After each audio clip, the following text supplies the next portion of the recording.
మరణము కాదు శాశ్వతము, పరలోకమే మనకు నివాసము.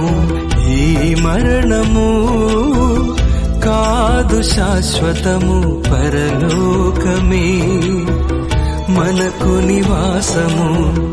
యేసు తెచ్చెను మనకు రక్షణ, ఎంత అద్భుతము ఆ నిరీక్షణ.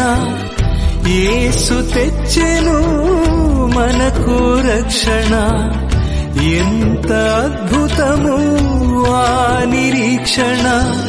ఎంత అద్భుతము ఆ నిరీక్షణ. ఈ మరణము కాదు శాశ్వతము, పరలో